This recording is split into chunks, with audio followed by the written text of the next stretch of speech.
komitmen dengan Yesus. Mereka masih mau mendengarkan perkataan Yesus. Jangan tinggalkan Yerusalem.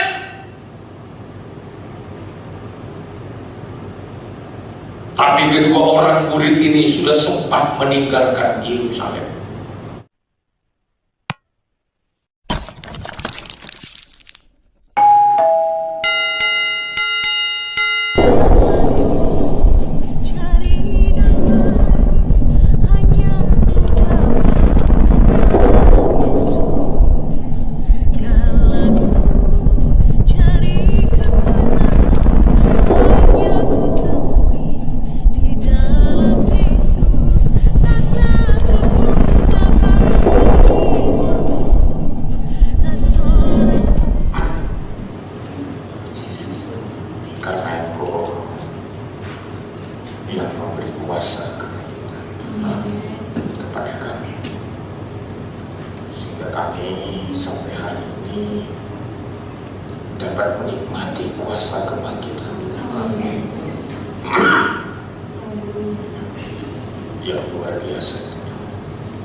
Segala puji syukur kita panjatkan kepada Dia Kepala dari segala sesuatu yang sangat-sangat mengasihi saudara dan saya, sehingga hari ini kita kembali dapat menikmati persekutuan dengan Tuhan, terutama menikmati persekutuan dengan firman-Nya, ya. Karena hari ini juga sampai sekarang nyata pertolongan Tuhan ada di tengah-tengah kita. Suasana Paskah masih menjadi bagian dari ibadah kita hari ini, ya. Sebab Jumat kita sudah merayakan hari kematian Yesus Kristus, dan khusus hari ini merupakan hari pertama dari tiap-tiap minggu, dan saat itulah Yesus Kristus, ya, bangkit dari antara orang mati, ya. Maka ibadah kita hari ini juga ibadah yang sangat penting, saudara, ya. Makanya saya hadir bersama dengan saudara karena hari ini hari yang sangat penting juga dalam rangkaian ibadah kita sejak Paskah sampai hari ini. Jadi secara fisik sebenarnya saya sudah mustahil bisa, ya, tapi ya, saya mohonkan kepada Tuhan supaya saya bisa menyampaikan firman Tuhan di tengah-tengah saudara, ya. Sebab sejak dari Pekanbaru sampai hari ini tidak ada istirahat, ya. Terus berbicara, menyampaikan firman Tuhan, ya. Ini tentu bergumulan, ya, untuk menyampaikan firman Tuhan di tengah-tengah jemaat. Ya, namun kita harus syukuri, karena saya harap jemaat harus belajar terus tekun dalam menerima firman, ya. Selagi masih ada kesempatan. Satu kali belum tahu tak saya harus dipanggil Tuhan, tidak tahu saya. Tapi yang saya tahu, selagi ada kesempatan, saya harus menyampaikan firman Tuhan di tengah-tengah saudara. Tapi saya harap selagi hidup ini masih ada, saudara membuka hati untuk diisi oleh Tuhan lewat firman-Nya, ya. Karena umur manusia hari-hari ini tidak bisa diprediksi lagi, ya. Rasanya yang muda-muda pun, ya, yang kita anggap masih sehat kuat, ya, ternyata hari-hari ini banyak secara fisik rapuh, saudara, ya. Saya dimintain doa oleh murid kita dari Kalimantan, ya, dari Tamyang Layang, ya, saudara kita yang melayani di sana, ya. Dia bersama keluarga minta doa karena harus dioperasi otak, ya, karena tumor otak, ya. Saya tidak tahu setelah dioperasi bagaimana, kita sedang menunggu hasilnya, saudara, ya. Jadi tentu ini pergumulan, ya, di usia yang masih muda, ya. Saya katakan masih muda lah, ya. Karena umur 40 tahunan kan masih muda, ya. Tapi waktunya Tuhan siapa yang tahu, ya. Oleh sebab itu saya selalu menghimbau baik jemaat maupun hamba Tuhan harus memperhatikan kesempatan yang masih ada, supaya kita ini tetap terisi dengan firman Tuhan. Terlalu rugi kalau kita tidak memanfaatkan kesempatan yang masih tersisa ini, terutama untuk mendengar firman Tuhan dalam pengajaran ini, ya. Saya sudah banyak menyampaikan firman Tuhan yang berkaitan dengan ajaran Kristus, ajaran yang benar, yang alkitabiah. Inilah cara Tuhan menolong kita untuk memahami pekerjaan Tuhan dan rencana Tuhan. Khusus ibadah hari ini kita ingin memperhatikan berkat dari kuasa kebangkitan Tuhan, ya. Berkat dari kuasa kebangkitan Tuhan. Kalau tidak salah saya tadi dinyanyikan, ya? Dinyanyikan tadi, nyanyikan, ya? Kuasa kebangkitan Tuhan, ya. Bahkan di lagu tadi slow itu juga dalam kuasa kebangkitannya, ada berkat yang dilimpahkan. Ya, mungkin kita tanya, berkat apa saja yang dilimpahkan oleh Tuhan dalam kuasa kebangkitan Tuhan? Kalau kita belajar Injil Lukas pasal yang ke-24, sebenarnya supaya komplit itu cerita kebangkitan Tuhan dari ayat 1 atau dari pasal 23 ayat 56 kalau saya tidak salah. Ya. Di situ sudah mulai berbicara tentang kebangkitan Tuhan. Ya. Dan setelah Tuhan Yesus bangkit dari antara orang mati, kita melihat cerita selanjutnya, ternyata ada murid-murid yang mundur. Ya. Karena mereka putus asa, karena mereka bingung, karena yang mereka harapkan ternyata sudah mati. Anehnya, mereka sebagai murid tak tidak percaya apa yang dikatakan gurunya, apa yang dikatakan Tuhan. Ya. Makanya ketika orang datang ke kuburan untuk menjenguk Yesus, ada yang memperingatkan mereka, mengapa engkau mencari orang yang hidup di antara orang mati? Ya. Dan di Injil Lukas 24 ini disebut, dia tidak ada di situ. Ya. Yesus yang sudah bangkit dari antara orang mati tidak ada lagi di kuburan.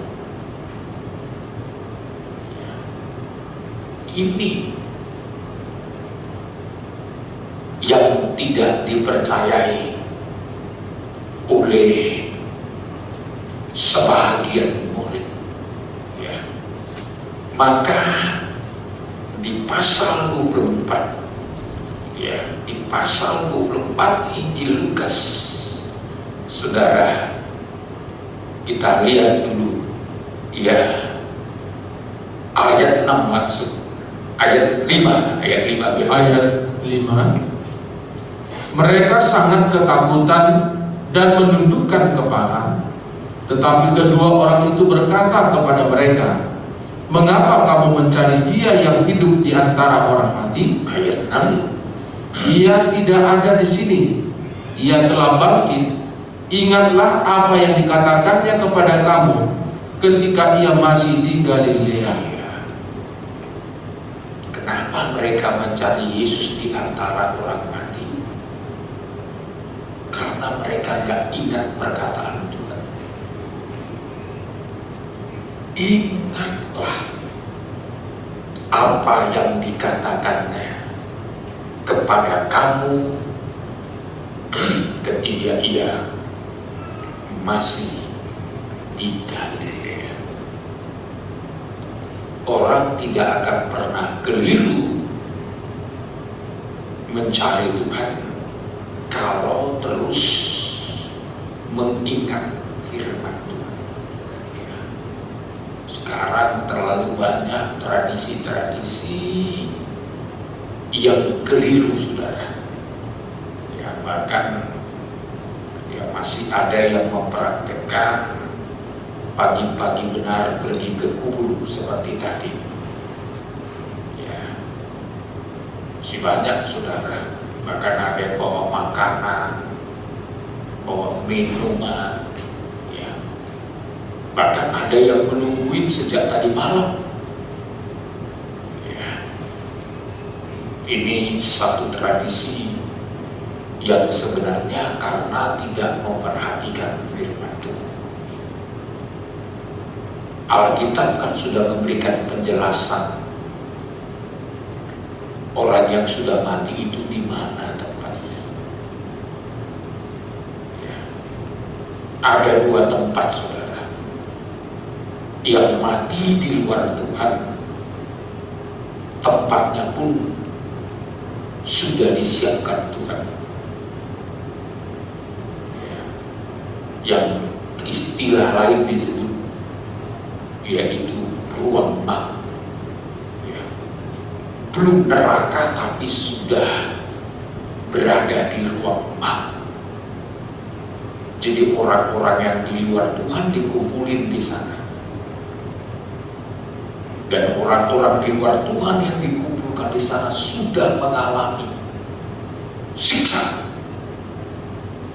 Ya, walaupun belum di neraka. Disitulah yang digambarkan bagaimana tentang orang kaya yang mati dengan Lazarus yang mati. Makanya dia minta tolong sama Bapak Abraham, ya, supaya Lazarus meneteskan setetes air. Ya. Saking tersiksanya dia di tempat itu. Tapi Abraham mengatakan nggak boleh, karena antara kamu dengan kami ada jurang pemisah yang tidak dapat diseberang. Jadi digambarkan orang yang mati dalam Tuhan seperti berada di pangkuan Abraham. Dalam istilah lain disebut Firdaus. Di situ belum surga tapi bahagianya sudah begitu mantap. Lazarus dan Abraham ada di situ. Makanya kalau kita lihat dalam cerita itu, Lazarus sudah sangat berbahagia di tempat itu. Yang tadinya di bumi dia sangat menderita. Tapi karena dia sudah mati di dalam Tuhan, dia dikumpulkan di tempat yang sangat baik. Dalam istilah lain disebut tempat peristirahatan atau Firdaus. Jadi kalau kita kembali ke Alkitab, kita memahami 2 poin ini,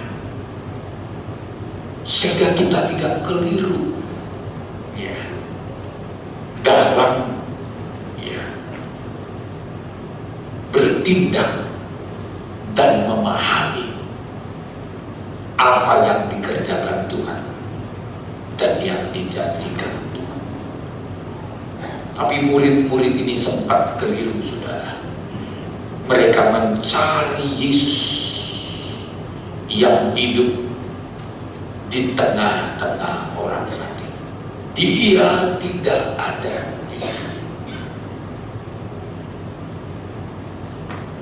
Dan kalau saudara dan saya belajar berkat apa yang kita dapatkan dalam kuasa kebangkitan Tuhan. Kalau kita belajar dari ayat 13 sampai ayat 32, ada 4 poin berkat yang kita dapat, pelajaran yang kita dapatkan dari cerita ini. Memang dalam cerita pertama ini, khususnya ayat 13, itu menceritakan 2 orang murid yang yaitu pergi ke sebuah kampung bernama Emmaus. Kira-kira 7 mil jauhnya dari Yerusalem.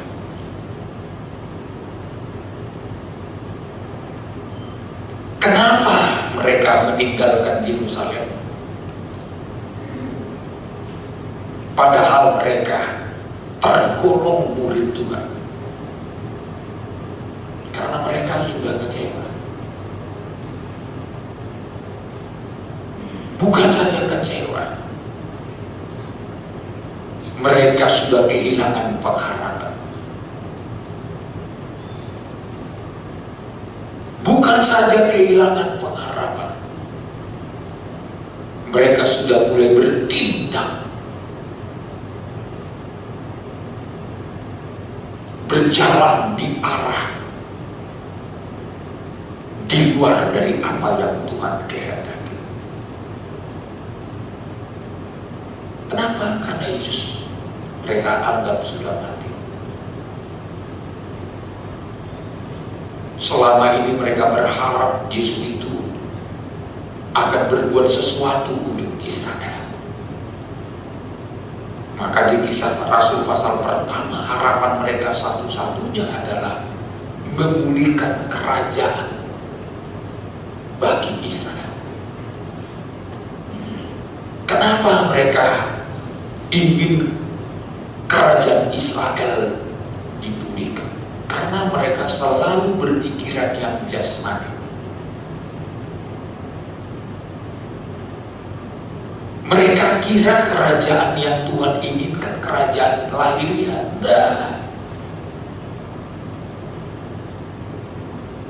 Tapi para murid-murid ini menanggapi, selalu berpatokan kepada yang lahiriah.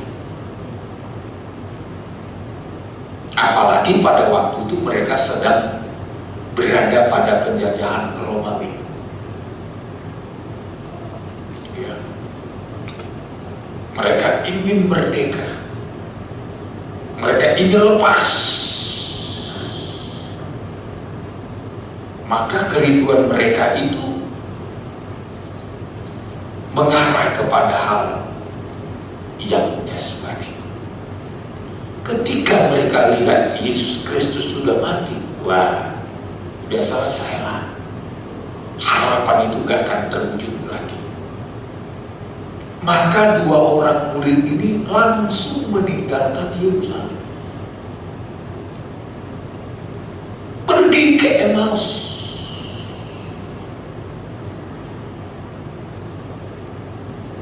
Padahal murid yang lain 11 murid lagi, berarti di luar Judas itu ya. Berarti dua murid ini murid di luar dari Rasul.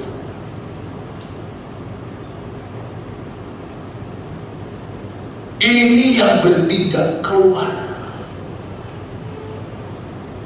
lalu di tengah jalan ketemu sama Yesus. Yesus hadir di tengah-tengah mereka. Saat mereka bingung, saat mereka kecewa, saat mereka kehilangan pengharapan,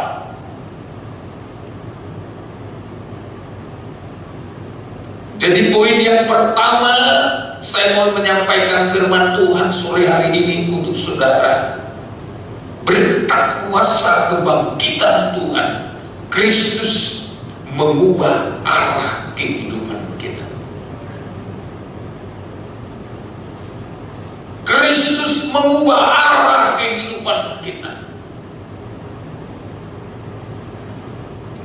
Seringkali arah kehidupan kita menyimpang, bahkan kadang-kala meninggalkan Tuhan.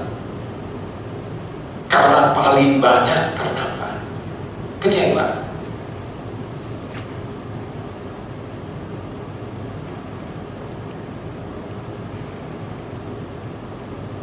Menganggap apa yang diharapkan tidak mungkin didapatkan lagi.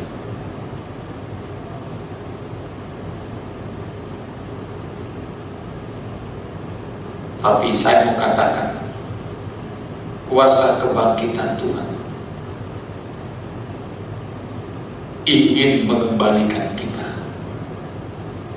ke arah yang tepat dan benar. Dua orang murid ini ketemu dengan Tuhan dan bercakap-cakap dengan Tuhan. mereka mengungkapkan kenapa demikian.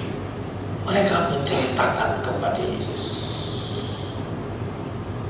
Waduh, akhirnya Yesus berkata, betapa bodoh dan lambannya kamu.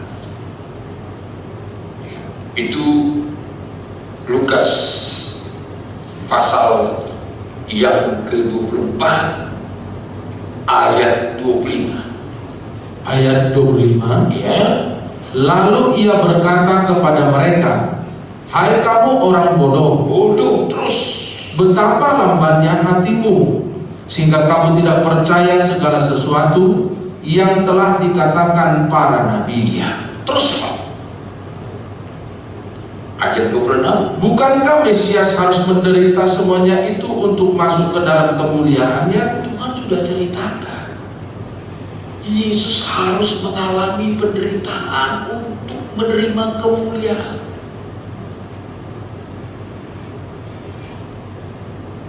Untuk masuk dalam kemuliaan,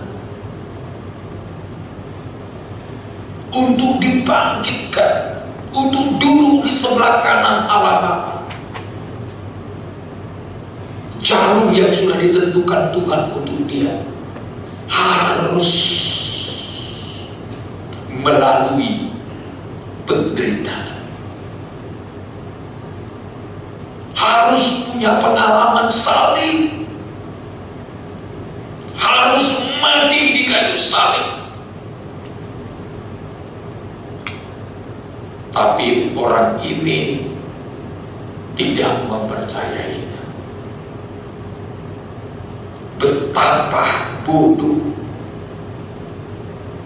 betapa lambatnya hati. Ini satu koreksi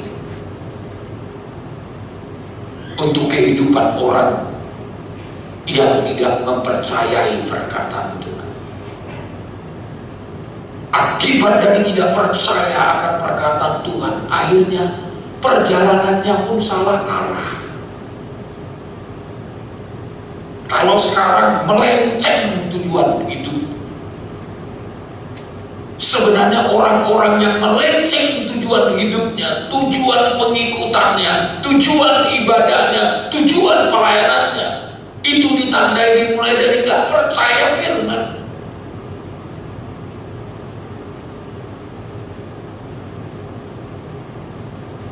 Orang tidak langsung salah arah,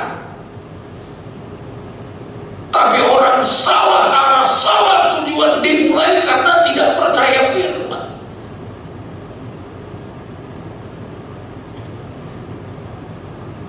Akhirnya mengambil keputusan, mengambil jalan yang bertentangan dengan kehendak Tuhan.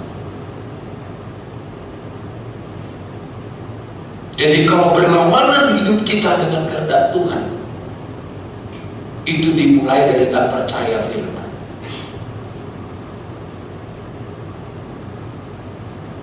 Amin ya saudaraku.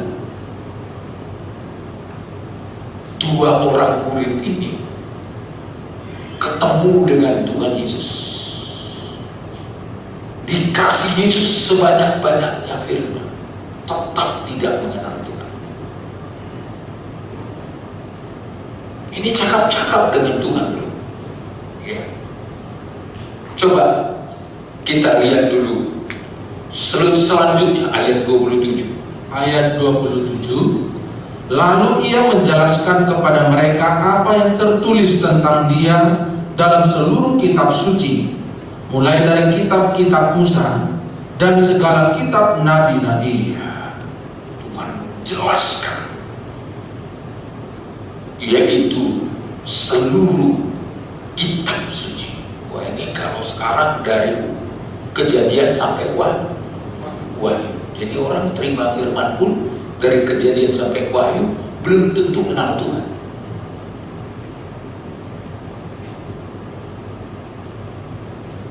Walaupun pengetahuan, tahu tentang firman Tuhan. Ini Tuhan yang menjelaskan kepada dua orang murid ini. Apa bisa membuat mereka kenal Tuhan? Tidak. Terus Pak, Mereka mendekati kampung yang mereka tuju. ya, Lalu ia berbuat seolah-olah hendak meneruskan perjalanan. iya teruskan. Tetapi mereka sangat mendesaknya. Katanya, tinggallah bersama-sama dengan kami. Iya.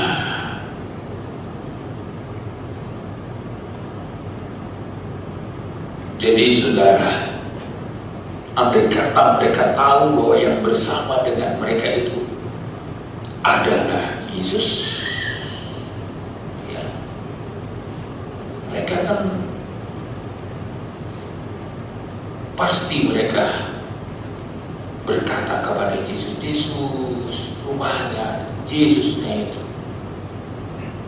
udah bangkit dari antara orang mati. Pasti mereka cepat-cepat mengambil keputusan untuk kembali ke Yerusalem. Tapi ternyata saudara, diterangkan seluruh kitab suci dan kitab para nabi, masih mereka belum mengenal Tuhan. Lalu setelah pemecahan roti, baru mata mereka terbuka. Itu ayat 31. Ayat 31. Ketika itu terbukalah mata mereka, dan mereka pun mengenal Dia, tetapi Ia lenyap dari tengah-tengah mereka. Jadi ceritanya di sini, kedua orang murid ini jalan bersama dengan Tuhan, berbincang-bincang dengan Tuhan, isi kitab suci, tidak bisa membuka mata mereka. Lalu Tuhan beri kesempatan terakhir waktu makan.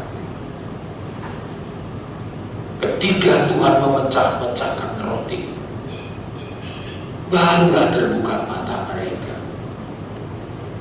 Tapi ketika mata mereka terbuka, Yesus langsung lenyap, menghilang.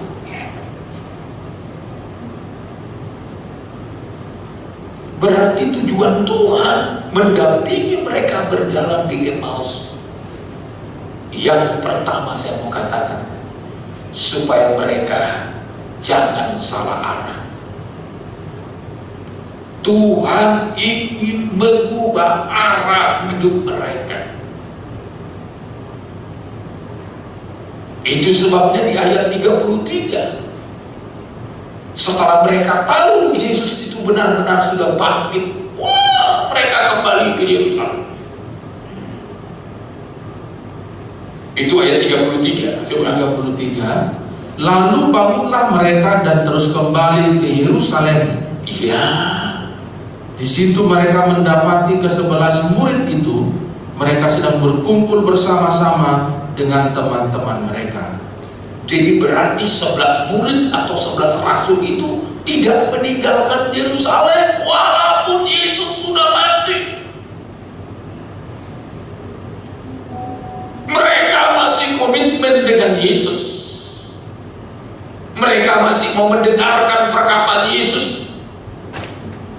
Jangan tinggalkan Yerusalem.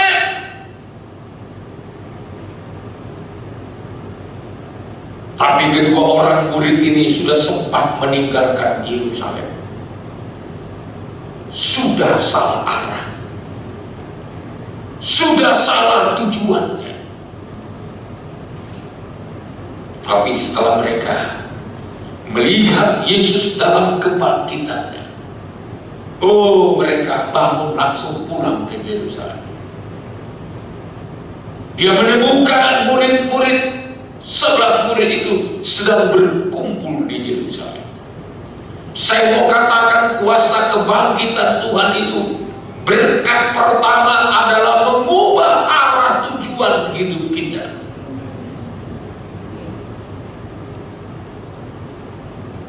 Kenallah Yesus dalam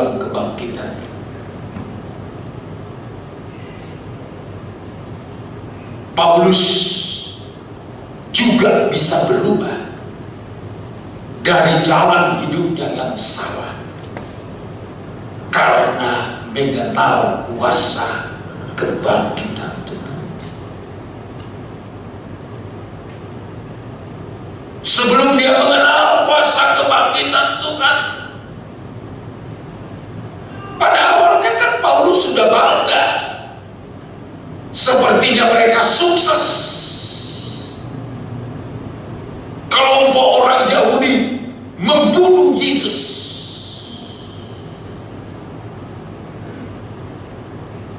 Mereka anggap Yesus sudah lenyap, Yesus sudah mati. Bahkan ketika murid-murid Yesus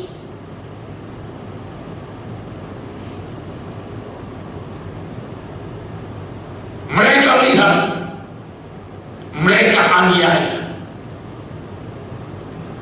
bahkan tidak segan-segan mereka membunuh seperti Stefanus mereka bunuh, karena mereka menganggap Yesus tak berdaya. Tapi Yesus mendatangi Paulus waktu itu namanya masih Saulus. Saulus waktu itu sedang menggebu-gebu membawa surat perintah untuk menganiaya, untuk membunuh murid-murid yang menjadi pengikut Yesus. Dengan bangganya dia memiliki mandat. Di tengah jalan Tuhan menampakkan diri kepadanya. Tuhan memberi kesempatan kepada Paulus untuk berjumpa dengan Yesus. Dan ketika Tuhan menampakkan diri, saudaraku, bagaikan cahaya terang, Paulus tersungkur. Lalu dia bertanya, dimulai dari Tuhan berkata, Saulus, Saulus, Saulus, mengapa engkau menganiaya aku?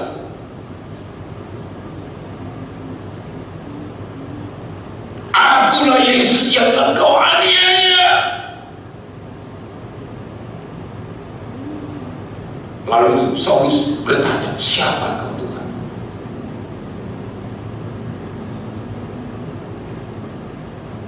Dan waktu itu langsung Paulus setelah tersungkur dan jatuh buta, saudara. Lalu Tuhan memberikan perintah kepadanya untuk pergi, untuk bertemu dengan orang percaya yang lain. Saudara, dari sini satu pelajaran untuk kita. Kalau seseorang mau diubah oleh Tuhan, jalan pertama adalah harus mengalami perjumpaan dengan Tuhan.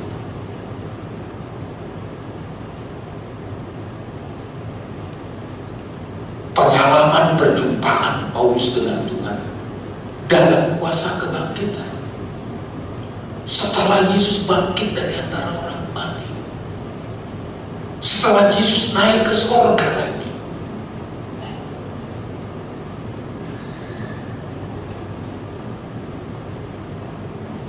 baru sejak itulah berubah arah hidup Paulus. Dan diakuinya dalam Filipi pasal 3. Pengakuan Paulus ini, saudara, dalam Filipi pasal 3. Coba kita lihat dulu Filipi pasal yang ketiga. Saudara perhatikan ayatnya yang ke-10. Ayat 10. Ayat 10 ya. Yang ku kehendaki ialah mengenal Dia dan kuasa kebangkitannya, Ya, dan persekutuan dalam penderitaannya, di mana aku menjadi serupa dengan Dia dalam kematiannya. kenapa sampai Paulus berkata yang ku kehendaki ialah mengenal Dia dan kuasa kebangkitannya? Sekarang dia mulai berubah. Kehendaknya adalah untuk mengenal mengenal Tuhan dan kuasa kebangkitan. Kenapa? Karena inilah yang mengubah kehidupan. Pertama, mengubah kehidupannya. Apa yang dibanggakannya secara lahiriah, ternyata gak ada apa-apanya dibanding Yesus dalam kuasa kebangkitan. Maka dia bilang, secara lahiriah saya ada alasan untuk bermegah. Saya disunat umur dalam 8 hari. Saya orang Ibrani asli.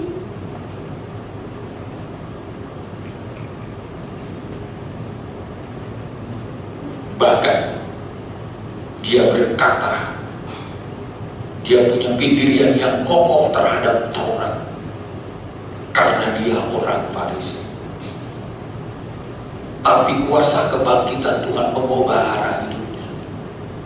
Semua yang dibanggakannya ternyata hanya sebagai sampah dibanding pengenalannya akan Tuhan. Sekarang semua itu kuanggap sampah.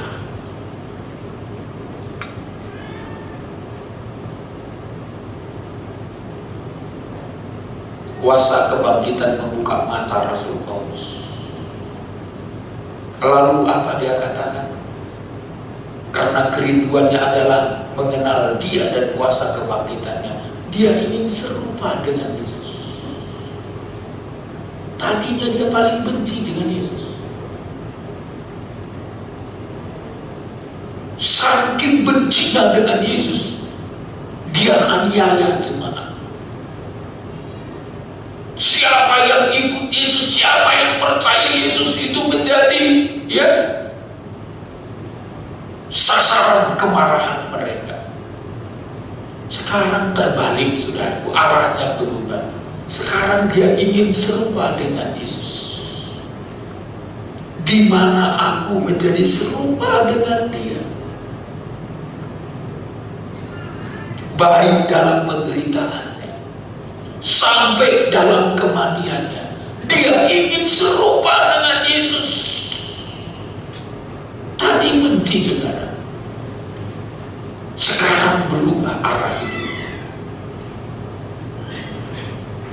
Dulu kebanggaannya dunia, sekarang kebanggaannya Yesus. Sekarang yang menjadi yang dirindukannya serupa dengan Yesus, baik dalam penderitaan, pikul salib. Makanya Paulus itu, saudara, rasul yang paling banyak menderita karena pemberitaan itu. Rasul Paulus bukan rasul yang santai-santai. Dialah rasul yang paling banyak membuka jemaat. Makanya dia juga rasul yang paling banyak menulis surat kepada jemaat-jemaat. Efesus, Galatia, Korintus, Kolose, Filipi.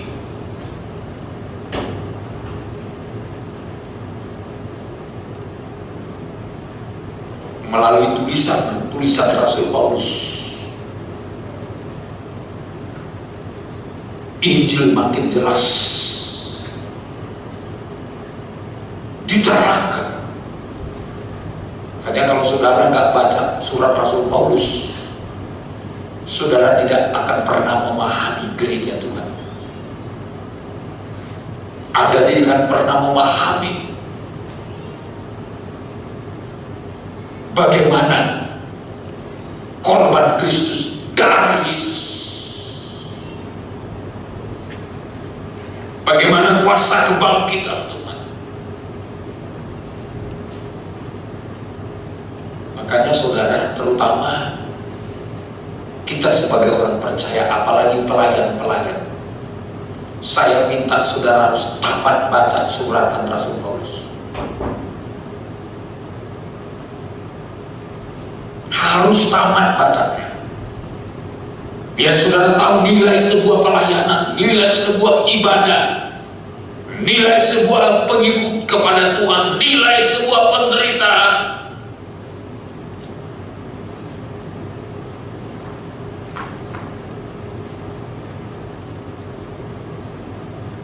Kita harus belajar baca dulu, ya. Makanya kalau udah ngerti ini dan memahami, takkan ada pelayan mundur, takkan ada. Kenapa mundur? Karena nggak memahami. Kenapa malas melayani? Kenapa begitu aktif Paulus melayani? Sampai dia berkata, sebentar lagi darahku dicurahkan. Tahu dia hari kematiannya sudah dekat. Tapi tak selangkah pun imannya dan pengikutannya mundur.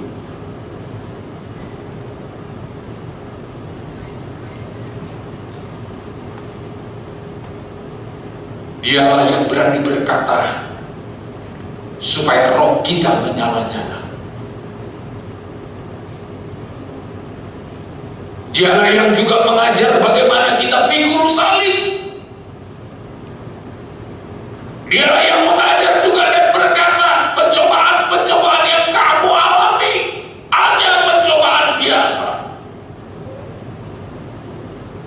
Dan Tuhan tidak memberikan itu melebihi kekuatan kita.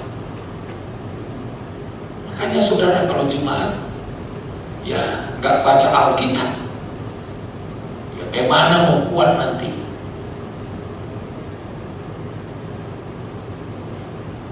Terutama pengertian kita terhadap korban Kristus akan semakin jelas.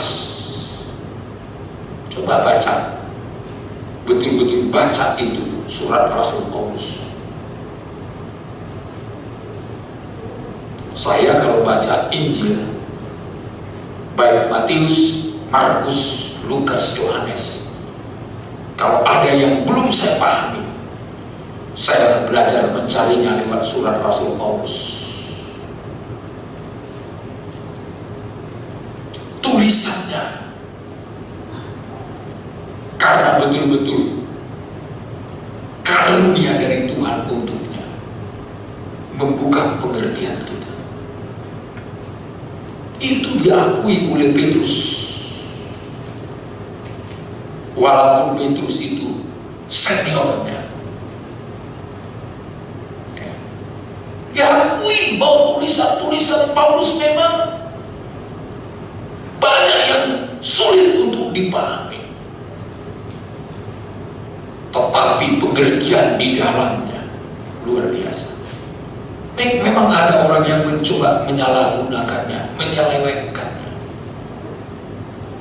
Coba kitab Ibrani kalau dia tidak tulis, dari mana kita tahu harga penebusan percikan darah? Dialah yang betul-betul menyatakan, ya, tanpa penumpahan darah tidak ada pengampunan dosa. Paulus terangkan begitu lebar dalam kitab Ibrani bagaimana hukum Tuhan, bagaimana kasih karunia.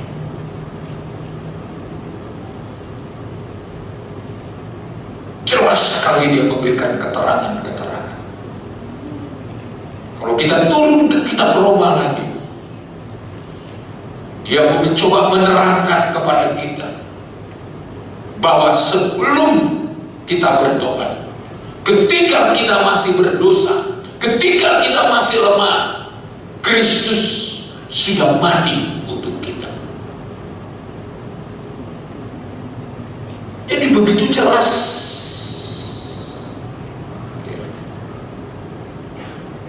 Makanya saya senang sekali kalau mengajar para hamba Tuhan, banyak kali mengutip yang namanya surat Rasul Paulus. Karena ketika orang mau mundur dari pelayanan, mundur dari hamba Tuhan. Banyak jawaban kita temukan dalam suratan Rasul Paulus, termasuk jemaat. Ketika kita lemah, kita mulai goyah, kita akan temukan nasihat-nasihat untuk membangunkan iman kita seperti apa yang Tuhan harapkan. Sekali lagi saudara, arah tujuan Paulus berubah karena kuasa kebangkitan Tuhan. Dulu dia sangat mempertahankan kebenarannya, sekarang dia sangat mengejar kebenaran firman Tuhan. Dulu dia sudah merasa benar, dia menilai dirinya itu dulu terlalu hebat. Dia mengukur hidupnya dengan ukurannya dia. Tapi saudara, setelah dia mengenal Tuhan dalam kuasa kebangkitannya, sekarang dia merasa nol, merasa belum sempurna. Maka apa yang dikerjakannya? Ayat 12, Filipi 3:12. Bukan seolah-olah aku telah memperoleh hal itu atau telah sempurna, Terus, melainkan aku mengejarnya. mengejarnya, teruskan. Kalau aku dapat juga menangkapnya, Iya, terus. karena aku pun telah ditangkap oleh Kristus Yesus. Sekarang dia baru sadar dia harus kejar kesempurnaan itu. Dia harus kejar perkara rohani itu. Sekarang dia baru sadar dia ternyata masih banyak kurang. Tadi dia merasa lebih, saudara. Karena dia merasa lebihnya, maka dia benci orang-orang yang tidak seperti dirinya. Ini kan biasanya begitu, kita benci orang karena orang itu tidak mau seperti kita. Coba dia mau satu roh dengan saudara, pasti berkawan saudara. Konek itu, yang satu roh akan kumpul dengan yang satu roh. Gosip diundang-undang pun datang ke diri itu. Tapi kalau beda tujuan hidupnya, beda motivasinya, lain ceritanya saudara. Jemaat pun kalau mau setia beribadah, ya, pasti senang dengan yang setia. Itu sudah itu pasangannya. Ya. Dalam nikah juga begitu, pasangan nikah juga begitu. Ya. Kalau istri tukang gosip, ya, suami nggak tukang gosip, nggak akan pernah cocok. Pasti saya bilang, jangan ceritain orang. Tapi kalau satu roh, konek itu, langsung nimbrung itu. Coba beda rohnya, pasti nggak setuju. Ya. Sekarang bapak-bapak istrinya lagi gosip di sana, dia lewat karena nggak satu roh. Ya. Mungkin 10 kali dia lewat istrinya nggak tahu, tanda suaminya nggak setuju. Tapi kalau satu roh duduk itu di situ sambil minum kopi kan.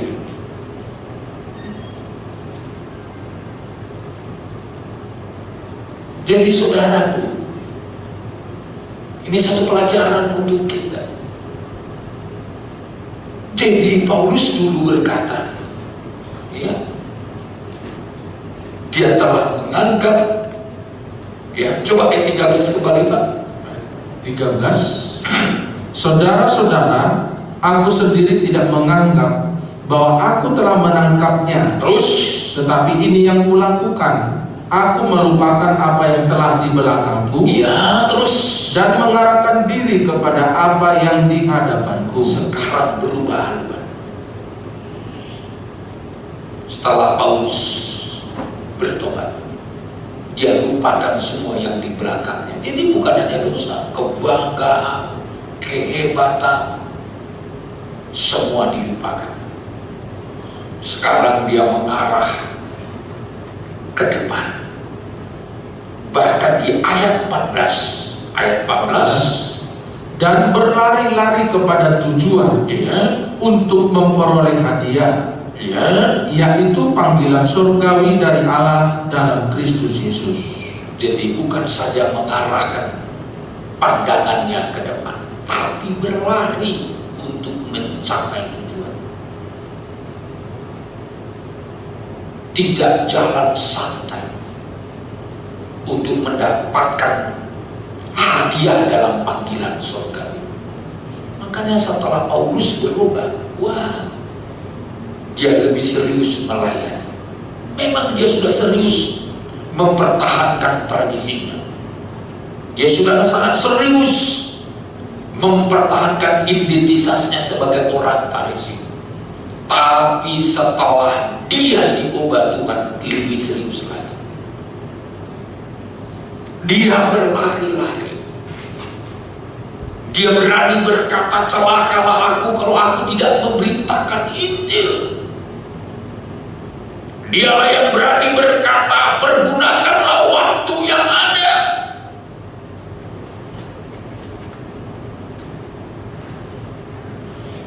Paulus tidak mau lalai sedetik pun dalam pelayanannya, dalam ibadahnya. Dia menunjukkan bagaikan dia berlari untuk mencapai tujuan. Lari, dia kejar. Maka saudaraku, dalam tempo yang begitu singkat, Paulus menyampaikan firman Tuhan ini sampai ke Asia Kecil. Bayangkan, ke Turki dan kemana-mana. Itu semua pelayanan Paulus, hasil pelayanan Paulus.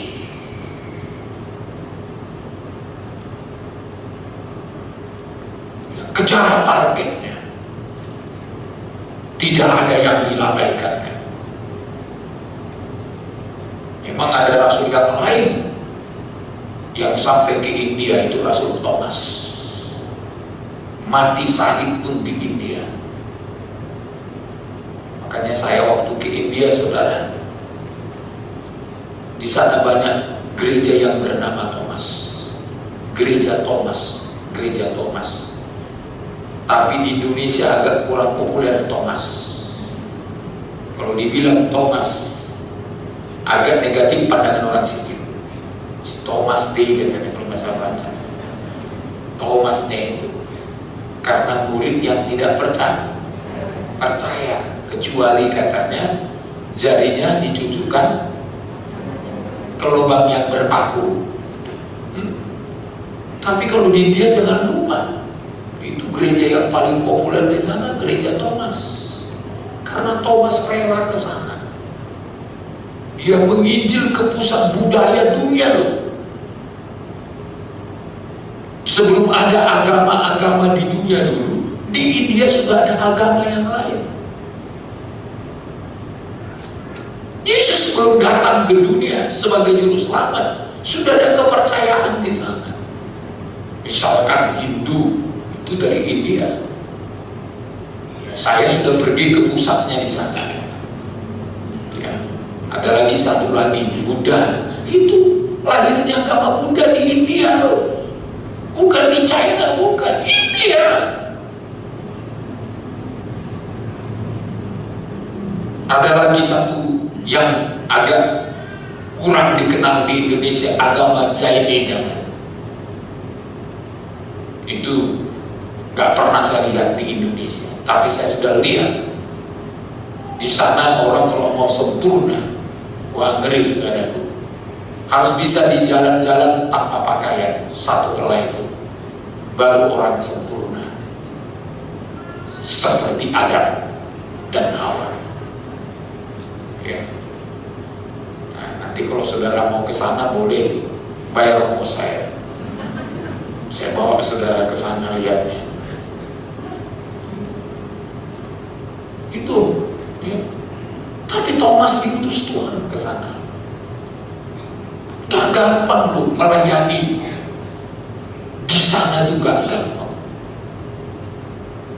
Tapi saudara, ya, ada beberapa kota di sana tempat kekristenan begitu subur. Ya. Salah satu kita sudah diundang itu. Saya lupa pastor apa itu dari sana. Ya. Dia bilang sama saya, kalau Pak Pendeta datang ke sana, kita KKR langsung satu daerah akan kumpul, dan Bapak tidak perlu nginap di hotel. Semua rumah penduduk di sana terbuka untuk hamba Tuhan. Jadi sengaja mereka bikin rumahnya besar-besar supaya kalau datang hamba Tuhan dari berbagai tempat, berbagai negeri, rumah mereka bisa nampung. Jadi Bapak nggak usah sewa hotel, nggak usah takut, nggak usah pesan restoran, semua lengkap. Pokoknya Bapak datang untuk menyampaikan firman Tuhan saja. Saya pikir ya, kalau di kampung, di desa wajarlah satu kampung jadi Kristen. Ini di kota, saudara. Namanya Pastor Keso, tidak salah saya, yang undang kita di sana. Dulu dia pernah bawa anak daripada ya hamba Tuhan yang dipakai Tuhan mendirikan gereja di sana. Pernah dibawa studi banding ke gereja kita di Balwe, dan juga pernah saya bawa ke daerah ini. Itu studi banding mau ngambil S2 waktu itu. Ya. Dia sedang sekolah di teologi, lalu membuat satu buku penelitian, dan dia kepingin penelitian itu di Indonesia. Akhirnya ketemu dengan saya. Ya. Jadi kalau kita KKR di sana tidak perlu bayar hotel. Ya. Sebab satu daerah itu semua, kalau kumpul bukan sedikit loh. Ya. Gak sulit mengumpulkan 5.000, 10.000 sampai 100.000 orang. Kenapa, saudara? Karena memang sampai hari ini roh mereka menyala-nyala. Sampai hari ini mereka terbuka hati. Jadi sekali lagi semua katakan, kuasa kebangkitan itu mampu mengubah arah hidup kita. Haleluya. Yang kedua, kuasa kebangkitan membuat hidup kita jadi berarti atau bermakna. Karena kebangkitan Tuhan itu memberikan pengharapan. Itu sebenarnya di ayat yang ke-19 sampai 21. Ya. Ayat 19 sampai 21.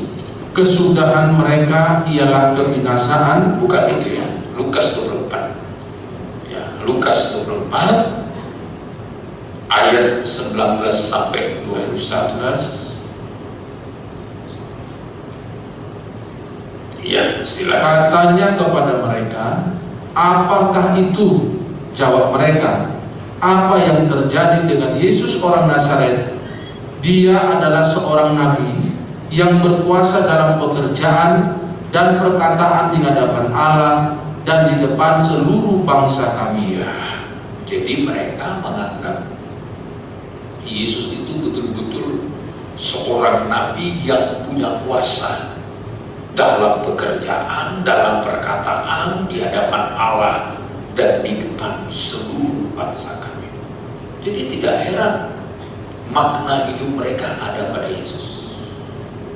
Terus Pak, Tetapi imam-imam kepala dan pemimpin-pemimpin kami telah menyerahkan dia untuk dihukum mati, dan mereka telah menyalibkannya. iya, terus ayat 21. Padahal kami dahulu mengharapkan bahwa dialah yang datang untuk membebaskan bangsa Israel. Iya, terus. Tetapi sementara itu telah lewat 3 hari sejak semuanya itu terjadi. Jadi sebenarnya kuasa kebangkitan Tuhan inilah yang memberikan pengharapan. Karena dua orang murid ini menganggap udah lewat 3 hari. Yesusnya kemana? Sementara dia sedang bincang sama Yesus. Bayangkan lu sedang berkata-kata dengan Yesus. Jadi kuasa kebangkitan itu memberi makna. Apa maknanya? Kalau nggak ada kebangkitan, sia-sia saudara hidup. Apa bedanya dengan di luar manusia? Hidup itu hanya untuk mati, habis itu selesai. Ya kan?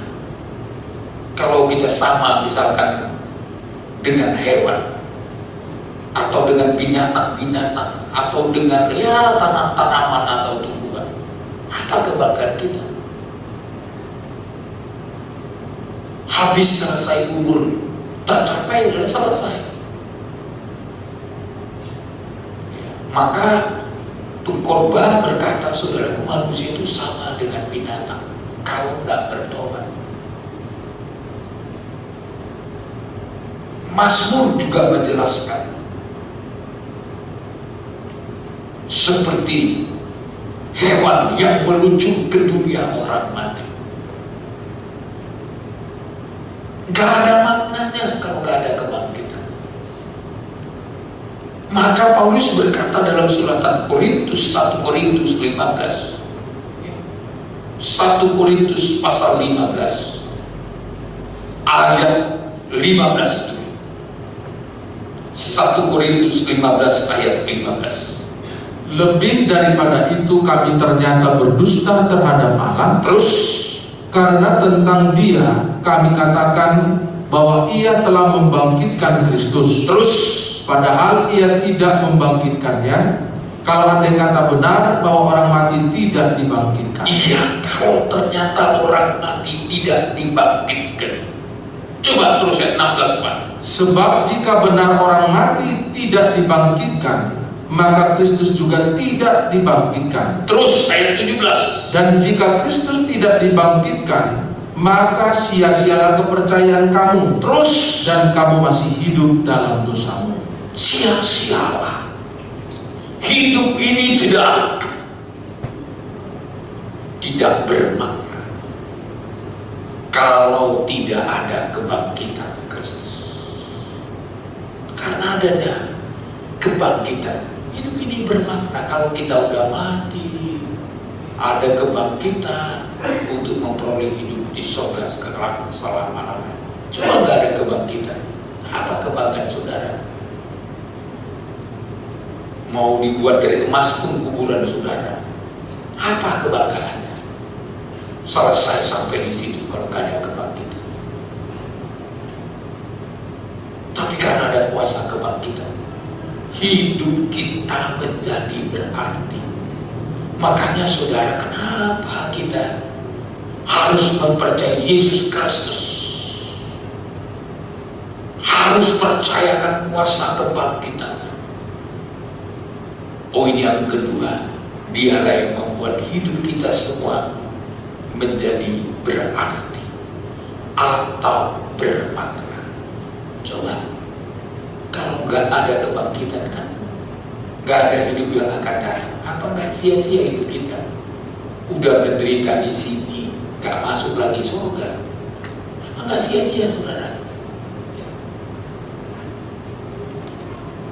Tapi karena ada kuasa kebangkitan, waduh, ya, hidup kita punya arti yang sesungguhnya. Maka saudara, di luar Tuhan, di luar Yesus Kristus, hidup manusia gak ada artinya. Kenapa? Akan berakhir dalam kematian kekal. 2 kali matinya. Makanya Alkitab mencatat kematian yang kedua. Mati, habis itu mati lagi. Itulah namanya neraka. Tapi kalau kita hidup dalam kuasa kebangkitan, mungkin boleh mati, tapi setelah bangkit, selama-lamanya akan hidup bersama dengan Dia. jadi berharga. Ya. Sebenarnya jadi orang Kristen itu, mengikut Tuhan itu, waduh, hidup ini jadi berarti. Kalau enggak, capek hidup, sia-sia hidup. Hidup tidak bermakna di luar Tuhan, tapi di dalam Tuhan menjadi sangat bermakna. Dan yang ketiga, kebangkitan Kristus membuat kita mempunyai pilihan. Setelah dua orang murid tadi mengenal Yesus setelah melalui pemecahan roti, wah, langsung mereka membuat satu pilihan, pulang ke Yerusalem, kembali ke Yerusalem, artinya kembali beribadah, kembali masuk dalam pelayanan, kembali menjadi murid Tuhan. Jadi hidup mereka mampu membuat suatu pilihan. Ya. Maka saudara, kalau saudara mengalami kuasa kebangkitan Tuhan, Anda tidak sulit memilih yang terbaik. Ya.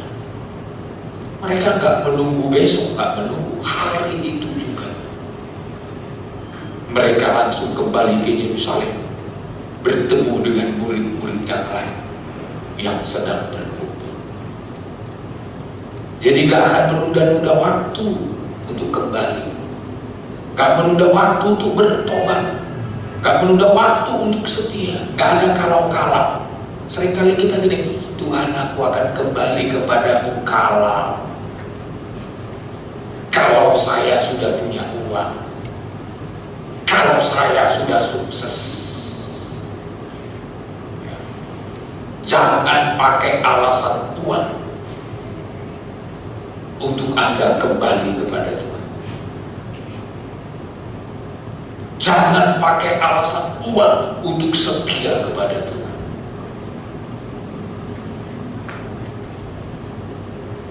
Walaupun senang atau susah, Anda harus belajar setia. Haleluya. Kan lagu kita itu kan gitu mantap. Ku tetap cinta, ku tetap setia, walau badai datang,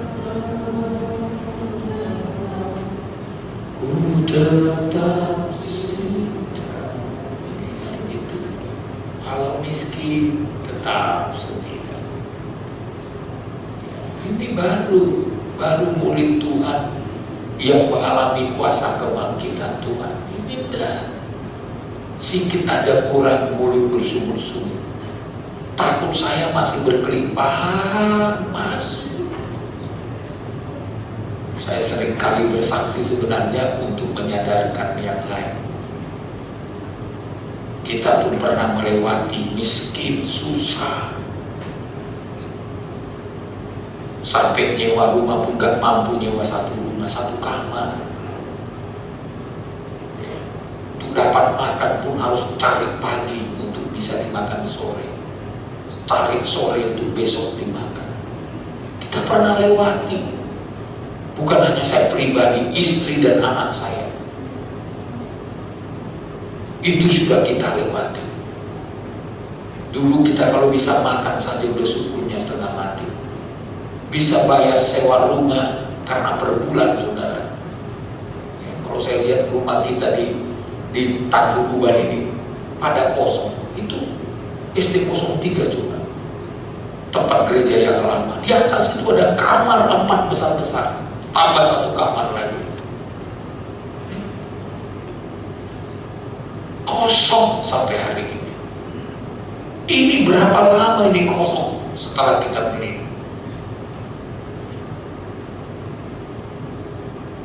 Saya kalau renung-renungkan kayak gitu, aduh, sekarang kami begitu kelimpahan. Tidak ada alasan untuk tidak melayani Tuhan. Tidak ada kata tidak setia karena tidak ada makan dan minum. Tidak ada tempat. Kita dulu jadi hamba Tuhan gak muluk-muluk, saudara. Kita langsung serahkan hidup kita untuk Tuhan. Susah dan senang melayani Tuhan. Ya. Gak usahlah di Batam ya. Ini di Tanjung Uban saja. Kalau di Batam lain ceritanya lagi. Ya. Sampai sekarang, ya, kalau orang mau tinggal di Pastori, di Batu Haji itu masih bisa menampung berapa keluarga lagi. Dulu di Balu itu kita tampung banyak keluarga, sampai ada yang suami istri udah punya anak sekian baru pindah. Itu di Balu, ya, di Batu Haji nggak tahu saya. Si Matius sudah sampai 4 anaknya, 4 ya. 4 anaknya. Tahu si Johannes sudah berapa anaknya?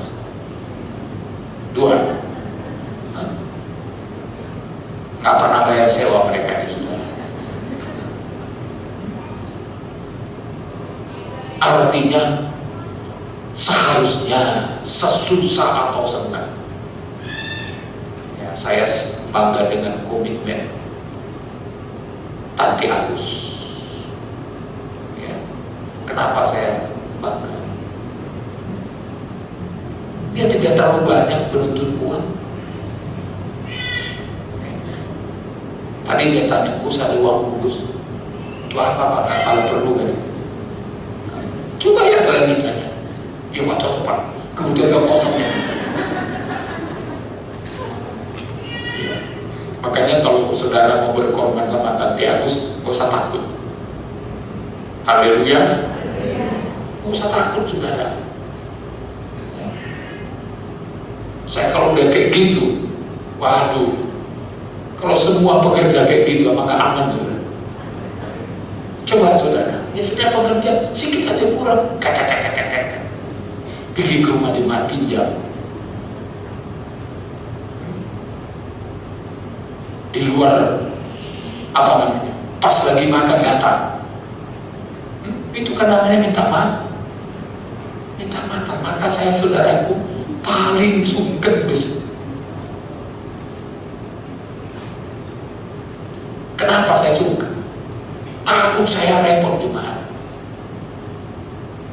Apalagi jam makan, waduh, jangan harap ya, kecuali diundang. Itu pun belum tentu bisa sekarang ini. Ini tadi jemaat minta ketemu sama saya bilang gak ada waktu saya. Hari Jumat apa ya? Hari Jumat pagi saya ada waktu, karena besok saya ke Pekanbaru. Selama beberapa hari saya di Pekanbaru. Jadi kita ini saudara, hidup kita sudah bermakna, dan hidup kita sekaligus punya pilihan. Dan terakhir, hidup kita karena Kristus menyadari Tuhan selalu bersama-sama dengan kita. Amin. Haleluya. Sadarkah kita Tuhan selalu bersama-sama kita? Jangan kira saudara Tuhan sama dengan kita karena kita senang. Enggak, waktu susah pun Tuhan mau sama dengan saudara. Dia mau menyatakan diri, dia mau hadir di tengah-tengah kita. Bukan waktu kita limpah, senang atau susah, dia ingin bersama dengan saudara. Itulah makna kuasa kebangkitan. Sekali lagi, Allah yang sudah melenceng, Tuhan bisa betulkan kalau saudara betul-betul menikmati kuasa kebangkitan Tuhan. Hidup yang sudah kosong, hidup yang sudah tidak berarti, Tuhan kasih menjadi berarti kalau ada kuasa kebangkitan. Kiranya Kristus kepala menolong dan memberkati kita semua sore hari ini. Haleluya. Mari kita tutup Alkitab kita. Kita datang pada Tuhan, kita bersyukur kepada Tuhan. Haleluya. Haleluya. Kiranya Tuhan terus menyatakan kemurahan-Nya kepada kita, dan kita bangga punya Yesus yang memiliki kerelaan menderita bagi kita. Mari kita kembali menyanyikan pujian kita. Yesus rela menderita dan sengsara, dan Dia telah tebus dosa kita, dan bukan saja tebus, Dia bangkit dari antara orang mati untuk mengubah hidup saudara dan saya. Mari kita bangkit berdiri. Terima kasih Tuhan, Kau berikan hidupmu dalam kuasa kebangkitan, karena Kau cinta kami. Biarlah cinta yang luar biasa ini kami belajar